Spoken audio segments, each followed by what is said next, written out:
Bien, bonjour. Donc nous sommes toujours à Dax, au 9e week-end de la liberté, organisé par Patrick de Casanova. Et là, je reçois Monsieur Patrick Smets.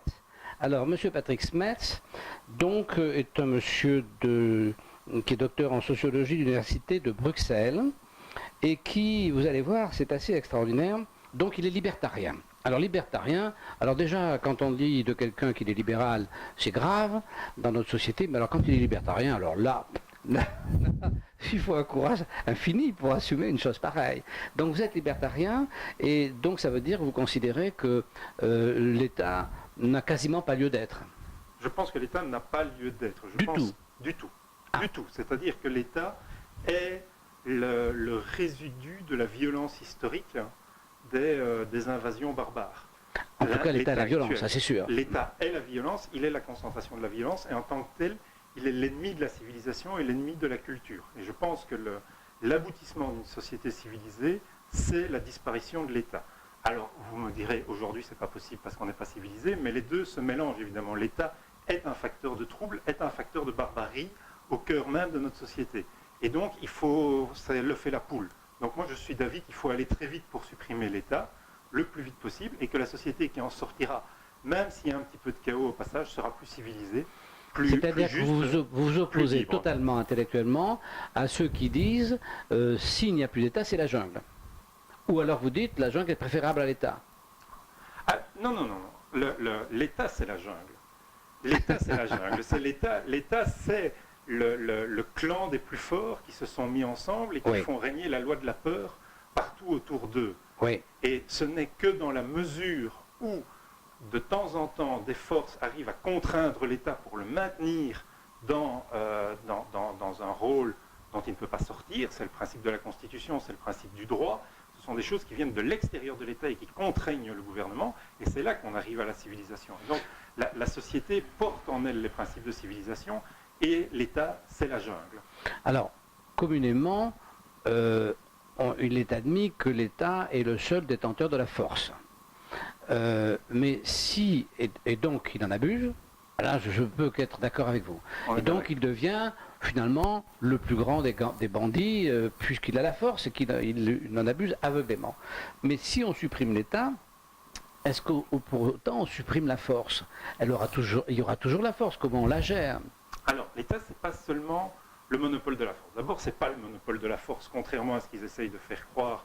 Il y a des tas d'autres associations qu'on appelle des associations criminelles, quand ça n'a pas le nom de gouvernement, c'est soi-disant criminel, qui ont également des recours à la force. Donc l'État n'est pas le seul à avoir le monopole de la force. C'est le seul qui a la prétention à exercer une force légitime. Oui.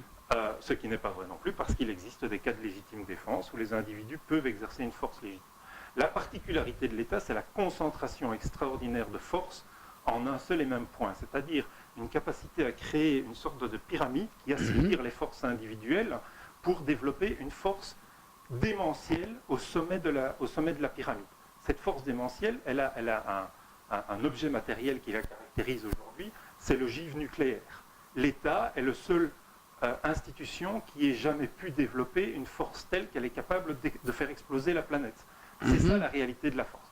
Si on supprime l'État, la force redescend, se dilue et finalement se retrouve avec des individus qui, chacun étant éventuellement moins contrôlé et un petit peu plus fort, sont plus répartis et on a moins d'accumulation de risques au même endroit. Et donc on est dans une société plus pacifiée à la fin. C'est une hypothèse intéressante. Alors évidemment, on a peu de chance de la vérifier, mais c'est une hypothèse intéressante. Et donc après, vous dites que le problème qu'on rencontre pour que les choses puissent... le problème que rencontre la société actuelle, c'est le problème au-delà de la liberté, au-delà des États, parce qu'il y en a qui sont plus ou moins oppressifs, admettons, mais il y a un problème qui reste, qui lui est un vrai problème, c'est le problème de la massification, c'est-à-dire le problème du grand nombre, qui est de plus en plus un grand nombre, et qui se trouve dans toutes les situations, on a toujours un problème de grand nombre. Voilà. Alors ça, quelle est la réponse par rapport au... Alors, et ça semble, excusez-moi de finir, mais on a l'impression qu'il y a une opposition potentielle intellectuelle entre être libertarien, c'est-à-dire être finalement épris de liberté individuelle à son niveau maximum, et être englouti par une masse.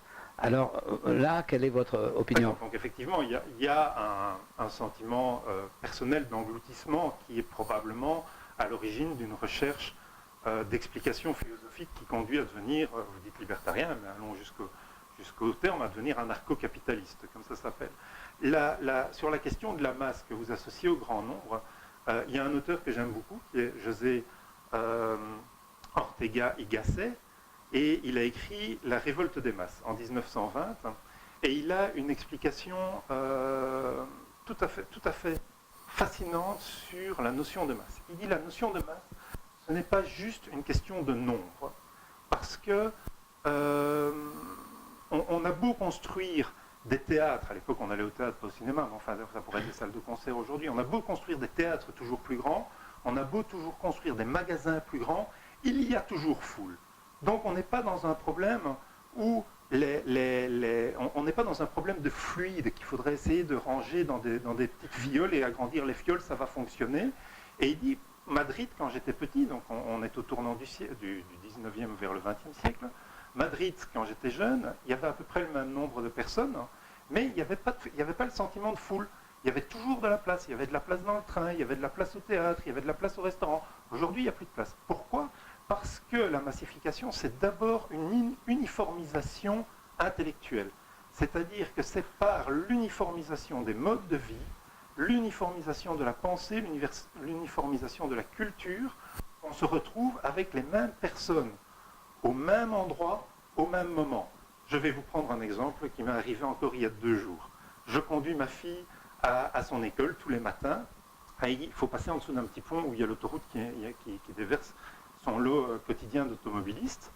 Et il y a un embouteillage à ce pont de 8h20 à 8h40. Oui, d'accord. Parce que l'école commence à 8h30. Et donc, à 8h45, il n'y a plus personne en dessous de ce pont. Mais nous avons tous le même mode de vie, avec le même objectif de temporalité pour aller dans la même école, parce qu'on a concentré les élèves dans les mêmes écoles, avec des horaires qui sont fixes.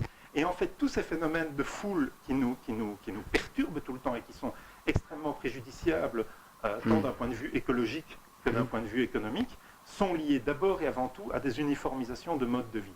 Et donc ce qu'il faut retrouver, c'est le sens de l'individualité, c'est le sens de la déconstruction de l'uniformité pour avoir un ensemble moins homogène de gens. Il faut lutter contre les processus d'homogénéisation et il faut développer une notion d'élitisme, une notion d'individualisme, et ça, la culture permet de le faire. Oui, vous pensez qu'effectivement, si tout le monde, il reste beaucoup de place, si tout le monde ne va pas, tous en même temps au même endroit. C'est-à-dire que si par exemple vous mettez sur un pont de l'autoroute entre le 1er août et le 30 juillet, vous voyez des gens agglutinés pendant plusieurs heures, et dans la petite route qui est à 200 mètres, il n'y a pas un chat. On est bien d'accord là-dessus. Ouais. Donc, et vous dites, en fait, il faudrait qu'ils n'aient pas tous envie ou le besoin d'être sur l'autoroute entre le 30 juillet et le 1er août. Ah, ça, c'est pas facile. Hein. Et donc, pour ça, il suffirait de leur rendre leur liberté et ils n'iraient pas tous ensemble au même endroit. Ce n'est pas uniquement un combat politique.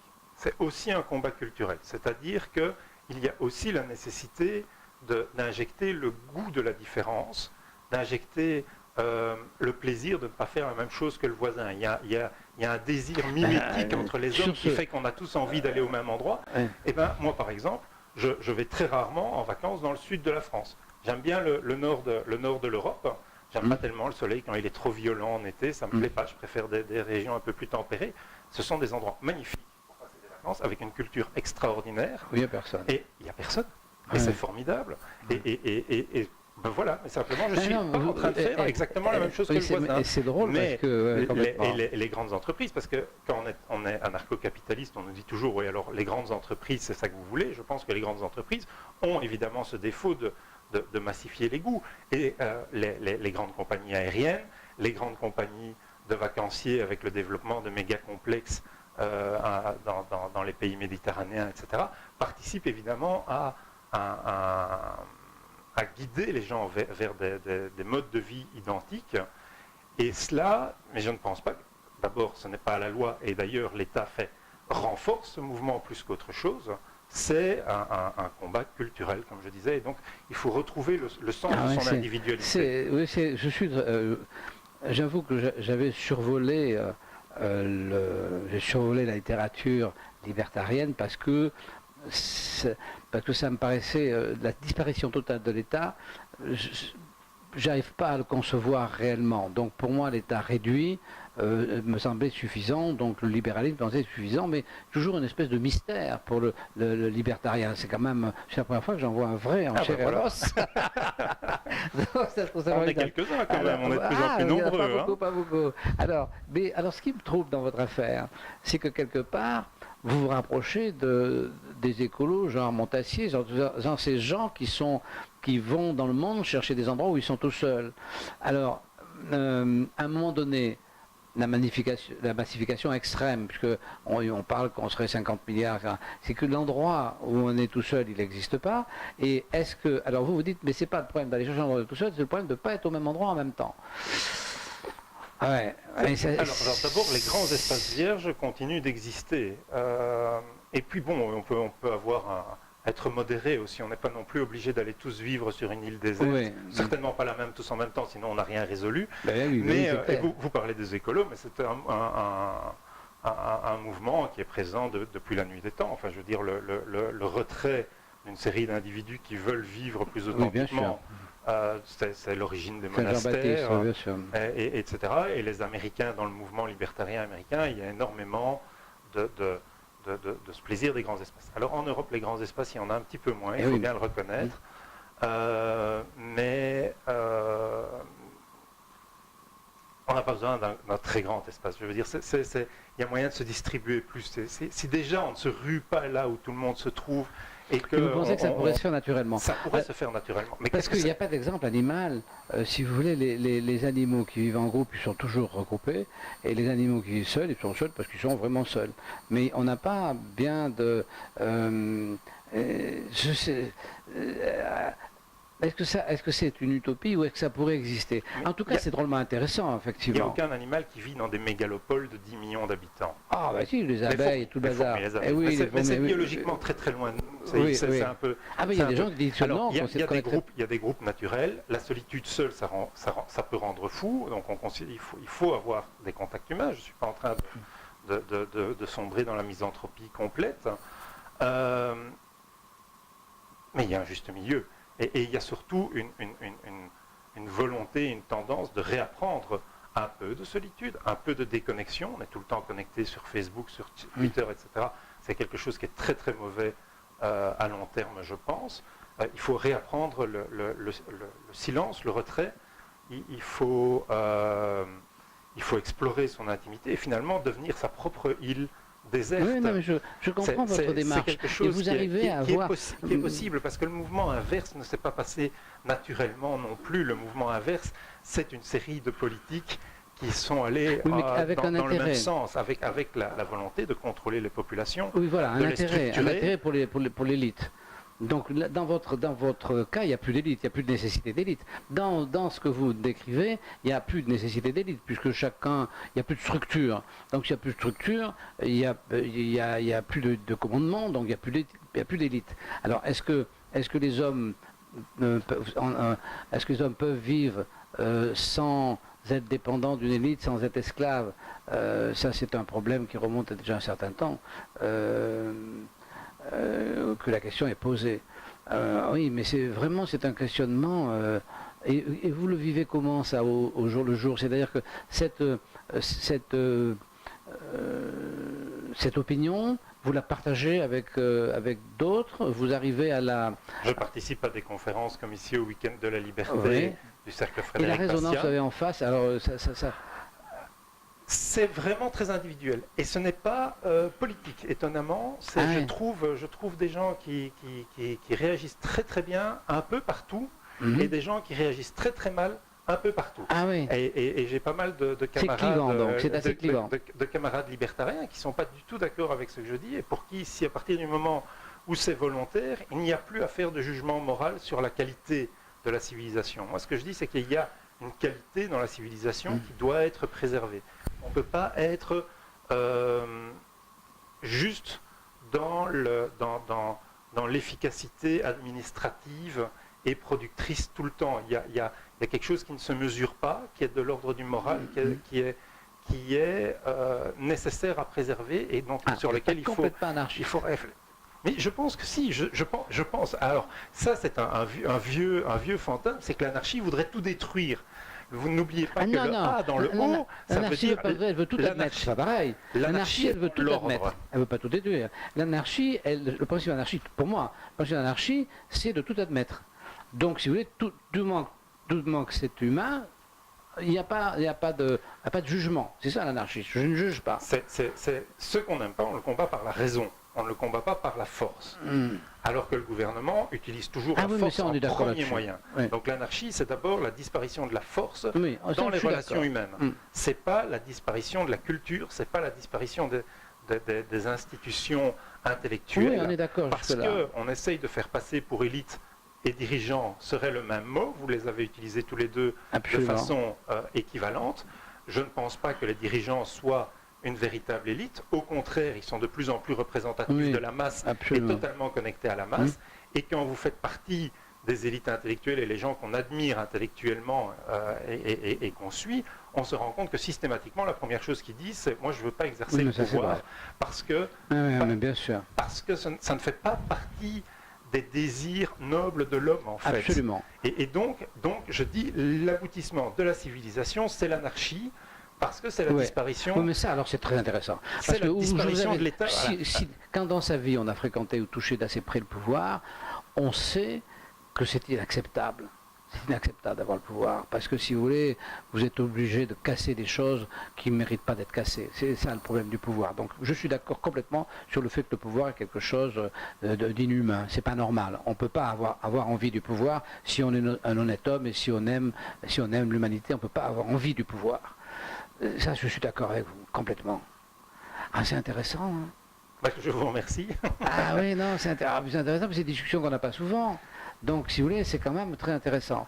Alors, je ne vais pas être là quand vous allez faire votre présentation, je le regrette, hein, parce que ça m'aurait vraiment plu. Hein. Mais bon, je suis obligé de partir. Ça va être filmé également, et vous pourrez le trouver certainement sur une autre vidéo qui sera liée à celle-ci, je n'en doute pas un seul instant. Absolument, absolument, ça sera filmé par Patrick.